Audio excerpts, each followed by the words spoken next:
Hello, my friends. Good to see you all today. Let's see who we got. Good to see you all. Looks like we got Anita, Novi Baby, Bella and Nate. Good to see you guys. How are you all doing today? Today I am reading The Lorax by Dr. Seuss, one of the classics. But first we have to go through our rules of story time, and that would be voice is quiet, body calm, eyes watching, and ears listening.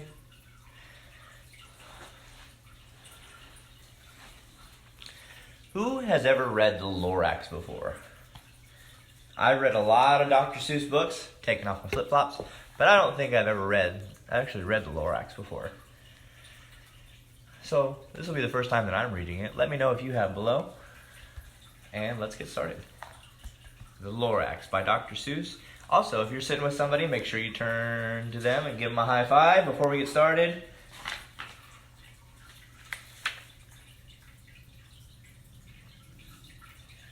Nate and Noah, you guys have read this? Is it good? At the far end of town where the grickle grass grows, and the wind smells slow and sour when it blows, and no birds ever sing except old crows, is the street of the lifted Lorax. And deep in the grickle grass, some people may say, if you look deep enough, you can still see today where the Lorax once stood just as long as it could, before somebody lifted the Lorax away. What was the Lorax, and why was it there, and why was it lifted and taken somewhere? From the far end of town where the grickle green grass grows, the onceler still lives here. Ask him, he knows. You won't see the onceler, don't knock on his door. He says he stays in his lurmkim on top of his store. He lurks in his lurmkim cold under the roof, where he makes his own clothes out of muffered moof. And on special dank midnights in August he peeks out of the shutters, and sometimes he speaks and tells how the Lorax was lifted away. He'll tell you perhaps if you're willing to pay.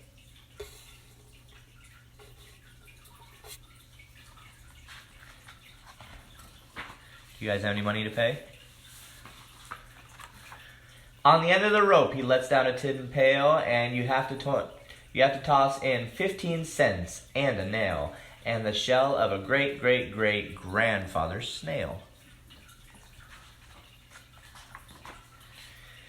Then he pulls up the pail, makes a most careful count to see if you've paid him the proper amount.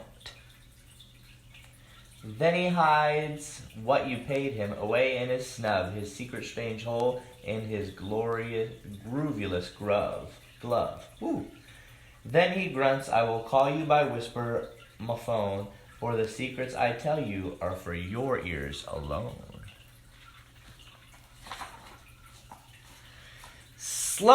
Down slups the whisper, my phone to your ear, and the old onceler's whispers are not very clear, since they have to come down through a snellergy hose, and he sounds as if his smallish bees up his nose. Now I'll tell you, he says, with his teeth sounding gray, how the Lorax got lifted and taken away. It all started way back, such a long time back. Way back in the days when the grass was still green, and the pond was still wet, and the clouds were still clean, and the song of the swamp sea swans rang out in space, one morning I came to this glorious place. And at first I saw the trees, the truffula trees, the bright-colored tufts of the truffula trees, mile after mile in the fresh morning breeze. And under the trees I saw brown barbaloots, frisking about in their barbaloot suits as they played in the shade a truffle of fruits. From the ripulous pond came the comfortable sound of the humming fish humming while splashing around.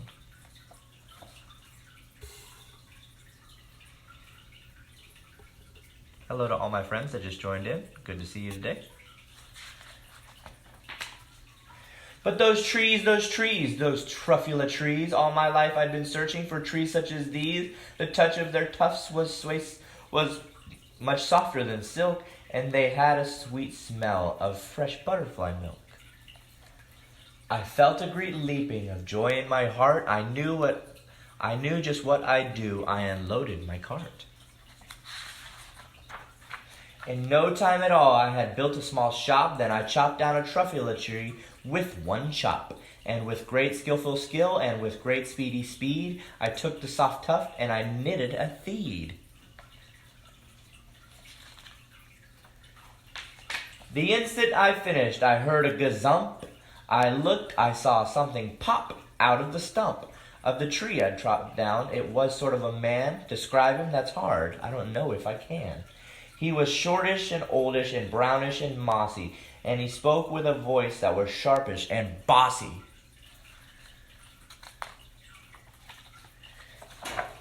Mister, he said with a sawdusty sneeze, I am the Lorax. I speak for the trees. I speak for the trees have no tongues, and I'm asking you, sir, at the top of my lungs. He was very upset as he shouted and puffed, What's this thing that you've made out of my truffle a tuft? He is speaking up for the trees because they can't speak for themselves. What do you think he's going to say? Look, Lorax, I said, there's no cause for alarm. I chopped just one tree. I am doing no harm. I'm being quite useful. This thing is a feed. A feed's a fine something that all people need. It's a shirt, it's a sock, it's a glove, it's a hat, but it has other uses. Yes, far beyond that. You can use it for carpets, for pillows, for sheets, or curtains, or covers, for bicycle seats. The Lorax said, Sir, you're crazy with greed. There's no one on earth who would buy that fool need. Hi, Ryan. Good to see you, girl. But the very next minute, I proved he was wrong, for just at that minute, a chap came along, and he thought that the feed I had knitted was great. He happily bought it for $3.98. I laughed at the Lorax, you poor stupid guy. You can never tell what some people will buy.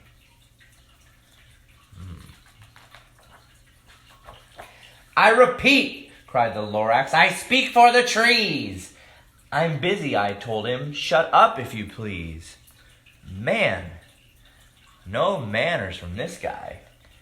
I rushed across the room and in no time at all built a radio phone. I put in a quick call. I called my brothers and uncles and aunts. I said, listen here, here's a wonderful chance for the whole Onceler family to get mighty rich. Get over here fast, take the road to North Nitch. Turn left at Weehawken, sharp right at South Stitch. And in no time at all, the factory I built, the whole Onceler family was working full tilt.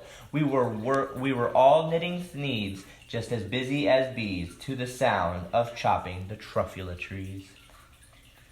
Do you think there's going to be any truffula trees left if they take them all down to make all this needs? I don't know. Then, oh baby, oh, how my business did grow. Now chopping one tree at a time was too slow. So I quickly invented my super axe hacker, which whacked off 4 truffula trees at one smacker. We were making needs 4 times as fast before, and that Lorax, he didn't show up anymore. Where do you think the Lorax is? He's taken all the trees, but the Lorax hasn't come back. Ooh, I think I found him.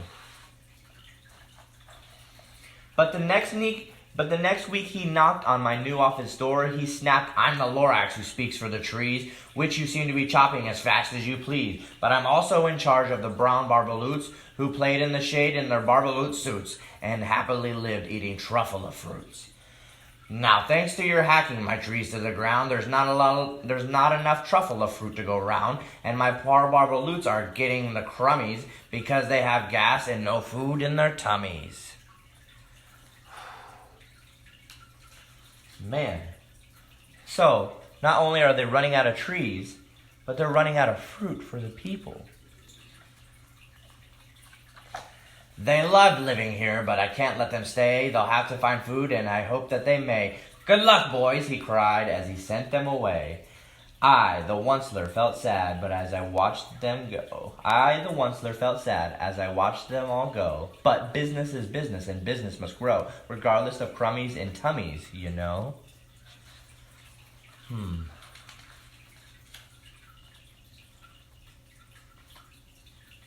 Wow, look at the factory now.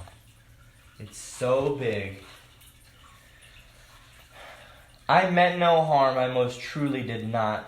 But I had to grow bigger, so bigger I got. I biggered my factory, I biggered my roads, I biggered my wagons, I biggered the loads. Of sneeze I shipped out, I was shipping them forth to the south, to the east, to the west, to the north. I went on biggering, selling more needs, and I biggered my money, which everyone needs. Do you think everybody needs money? I don't know if we can use our money if we don't have any trees. Then again he came back. I was fixing some pipes when that old nuisance Lorax came back with more gripes. I am the Lorax, he coughed and he whiffed. He sneezed and snuffled, he snargled, he sniffed. Onceler, he cried with a crofulous croak. Onceler, you're making such smogulous smoke. My poor swampsy swans, why can't they sing a note? No one can sing who has smog in his throat. Oh no. So, the factory is creating smog, which is making it impossible for them to sing songs because they get the smog stuck in their throat.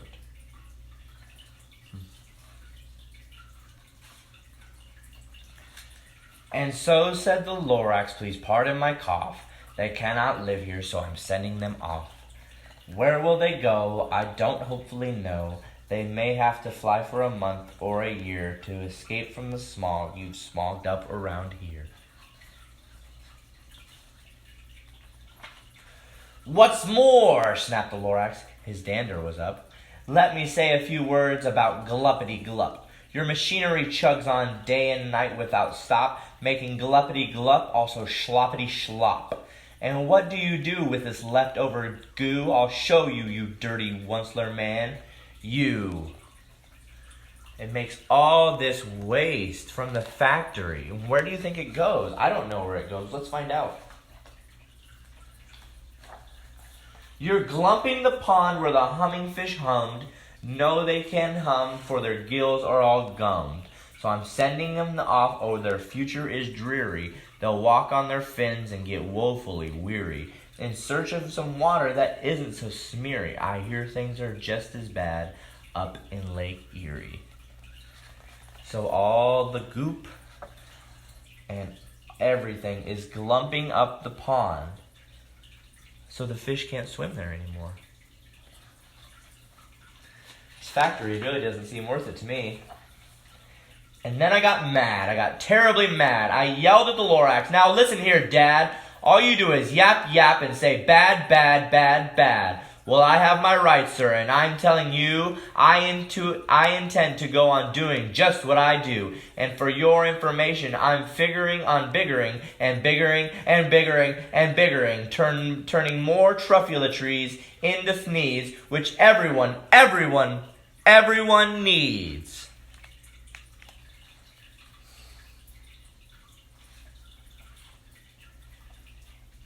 And at that very moment, we heard a loud whack.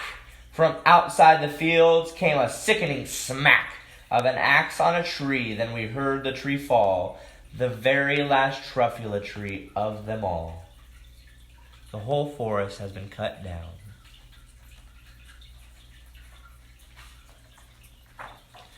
No more trees and no more thieves, no more work to be done. So in no time, my uncles and aunts, everyone, all waved me goodbye. They jumped into their cars and drove away under the smoke-smuggered cars. Now all that was left was the bad-smelling sky, was my big, empty factory, the Lorax and I. The Lorax said nothing, just gave me a glance, just gave me a very sad backward glance, as he lifted himself by the seat of his pants, and I'll never forget the grim look on his face when he hoisted himself and took leave of this place through a hole in the smog without leaving a trace.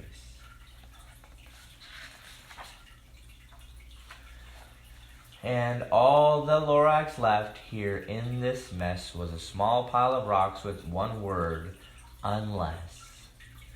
Whatever that means, well, I just couldn't guess. That was long ago. That was long, long ago. But each day, since that day, I've sat here and worried away.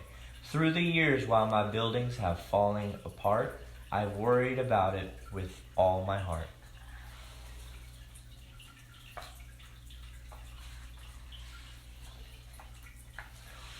But now, says the Onceler, now that you're here, the word of the Lorax seems perfectly clear. Unless someone like you cares a whole awful lot, nothing is going to get better. It's not. Hi, Lydia. So, catch, calls the Onceler. He lets something fall. It's a truffula seed. It's the last one of all. You're in charge of the last truffula seeds, and truffula trees are what everyone needs. Plant a new truffula, treat it with care, give it clean water, and feed it fresh air. Grow a forest, protects it from axes that hack, then the Lorax and all of his friends just may come back. That was a good book. Does anybody have an idea what it's all about?